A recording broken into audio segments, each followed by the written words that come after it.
Ayong buntag kanatong tanan. Mga igsoon, sa atong santos nga ebanghelyo karon gihisgutan ang mahitungod sa balaod nga pagasundon sa tao. Ako ning ipahanigdaan nga walay dautan kung ikaw musunod sa balaod. Labi na gayud kung ang pagsunod nimo sa balaod mahigugmaon ka nga nisunod niini. Miingon ang balaod sa inyong balay nga inig kagabii dili mulakaw. Naon ta kay lakon apan di na lang kay maumay balaod. Apan nalipay pud ka nga misunod sa maong balaod sa inyong balay nga dili na mulakaw ug inig kagabii kay sa imo man pud ng safety. Musugot ka ni ana dili. Musugot ka mo ana dili. Pananglitan moingon ang inyong balaod sa inyong balay, balaod sa managtiayon. Inig abot kinahanglan ang bana o ang asawa gikan sa trabaho, inig abot mukis. Onya karon kay wa pa man ka kapanutbras, mukis ka dili. Mukis mo dili. Mukis gyud. Bahala na duntok to me, kanang nanimahok ka. Ano man, kay ang gugma walay boundary. Tinuod dili. Basta gugma gani, wa ngay boundary. Mabaho, magbaba o way panutbras, chula. Kiss gyud mga igsoon. Dili pwede na. Why limit? Basta gugma, why? Tumag lagi. Basta sa gugma, why? Limit. Basta sa gugma, why? Mana ako pahimang noro ninyo. Kung ang pagsunod nimo sa balaod only to the letter, kay maunay gisuwat sa balaod, maugid na sa sundon. Nindot kay maunay huna-una sa mga Hudiyo. Apan dili sad kaayo mao. Ngano man kay sunod-sunod raman. Mas maanindot gyud mga igsuon nga imong gisunod tungod kay nahigugma ka nga musunod niini. Di ba? Kana bang malipayon ka nga misunod niini. Mingon ang imong asawa ato ning balaod nga duhaday nga di gyud ka mangitag lain. Ikaw pudong di gyud ka mangitag lain, kita ra gyud duha mag-inunungay.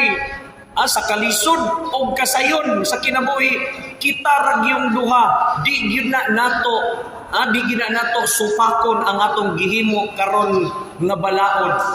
Unya pagkahuman niabot ang higayon nga dunay naibog nimo isip asawa, dunay na naibog nimo isip bana. Sugton dili, ngaminyo naman mo, sugton dili. Sugton dili. Dili apan pwede rang mutanaw. Sama gud namong mga pare. Di naman bisag unsaon mga igsuon, di naman gid ni ngaminyo. Wa na gyud kay balaod na gina sa simbahan. Decree na gina simbahan nga. Ang pare, di gina sa maminyo, bisag kung saon. Ano man, pare naman siya. Pero wa magpasabot, nga dili na lang sad mimutanaw sa gwapa nga nakadiha. Lison masag kayo na mga igsoon. Usay pagtuon ninyo sa among mata, niya slubot? Usay pagtuon ninyo sa among kasing-kasing, na dire? Wow! Ni adinhi. Kato bitong nag-trending ko tungod sa TikTok. Diya gid ni message nako, Father, I love you. Ako na yung gitubag. Why? Why? Because I like your TikTok. Sa ato pa nahigugma ka na ako tungod kay ting ting ting ting tong. Anak ko, bati kayo. Mas nindot yun na nahigugma ka na ako because of where in my heart to whom you love me. Kana mo nindot. Mo na nga di gyud supakon. Kay mao man kana ang sagrado nga butang. diha sa atong kinabuhi. Ang pulong nga atong gipanumpaan sa usag-usa, mga igsoon. Diha to'y usa ka babae, unya, nag-isgot man ta og faithfulness to the law of God, not to the letter, mga igsoon, diha to'y babae. Bisag layo pa siya, ako na siyang natanaw. Unya, puti man. Guwapa pa gyud. Blandi ang buhok, murag badyaw. Napay lips niya nga, sus, murag, kanang lips niya bitaw, murag yung gisagpa. Puwa-puwag yung kayo. Nag-smile niya, maibog ka? Maibog ka? Kung ninduta ni Panguyaban para sa kwan, Valentine's Day, no? Karong February 14, unya pagka 15 buntag buwagan dayon. Natayning man gyud nga magkaduol na gibing duha. Wag yun maikog ang mga babae. Nangutana gyud ako. Padre, puti ko dili. Ako na lang siyang gitubag diretso. Itong. Ano gutong itong marer? Unya na lang na ako i-explain nimo. Kita tas gawas. Pag-abot niya sa gawas, nag-atang yun. Pader, gano'n nakaingon lang ka nga itom ko. Di mangguday, sa kaputi tanan sa imong itsura, sa imong panagway, labi na sa imong gisulob, nga puti po. Oh?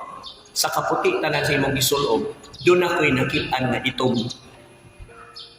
Kung grabe naman, Pader, sa daghan akong kaputi din, naapagig kayo nakitaan ako nga itom. Siyempre, ang iyang gisulogod mga igsoon, mubo kayo. Dikutob niya, pagpangalawat, diri pagid siya nangalawat nako. Sus, halos nga dili mawagtang ang naasa ako nakita sa akong mata. May pagkita ko, lawas ni Kristo. Sus, ako na yun ko, ay, lawas ni Kristo. Pero ang diri niya, diri ba? May dughan. Hapit mo buto kay mura nag-puok niya magnahin ito. Hapit mo buto. Kayong ko, Lord, may di mo buto. Kapag kahuman ato, na ako'y lain nakitaan. Nga no, miss, nga nakaingong ko nga, niyong kang puti ba ka? Niyong kong itong? Kaya na ako'y nakita. Ang imong sinina, tanawa o, mubo kayo imong sayang niya, ang imong gisulog drista, tanawa na imong sulog. Ang nakita imong pusod, tanawa imong pusod. Nakapanglimpyo ka na wala. Kay puwerte mangya.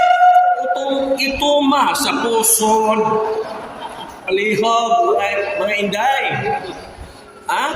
Aron dili na mag-turn off ang inyong uyab, panglimpyo sa town mo sa pusod. Ha? Oh? So mga na mga kaigsonan, if we want to be faithful, mga kaigsonan ko din ni Kristo, mao ni ang ato ang teaching nining Dominguha nga sundo nato ang balaod ni Kristo, ang balaod sa kugma. Miani siya sa kalibutan, dili sa pagsamok-samok sa ato ang naandan nga ginbuhaton, ilabi na ang pagkamasulundon sa balaod.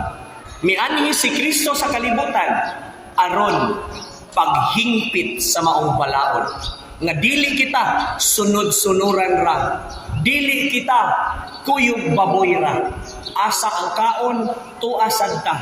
Asang daghang mga tao, tuapod ta. Kundili in our own conviction, moved by our love to God, na kita nagmasulundon mga igsoon. Manindot nga nagsunod ka sa mga balaod sa Ginoo, nga diin kini siya tinuk mo diha sa ato ang gugma nga atong gipakita kaniya. Busa mangayo ta sa grasya sa Dios nga ang Ginoo magagiya kanato sa tanang higayon ug nga unta magmabungahon ang atong pagkamasulundon sa Ginoo diha sa atong pagkayano nga Kristiyanos nga Katoliko. Amen.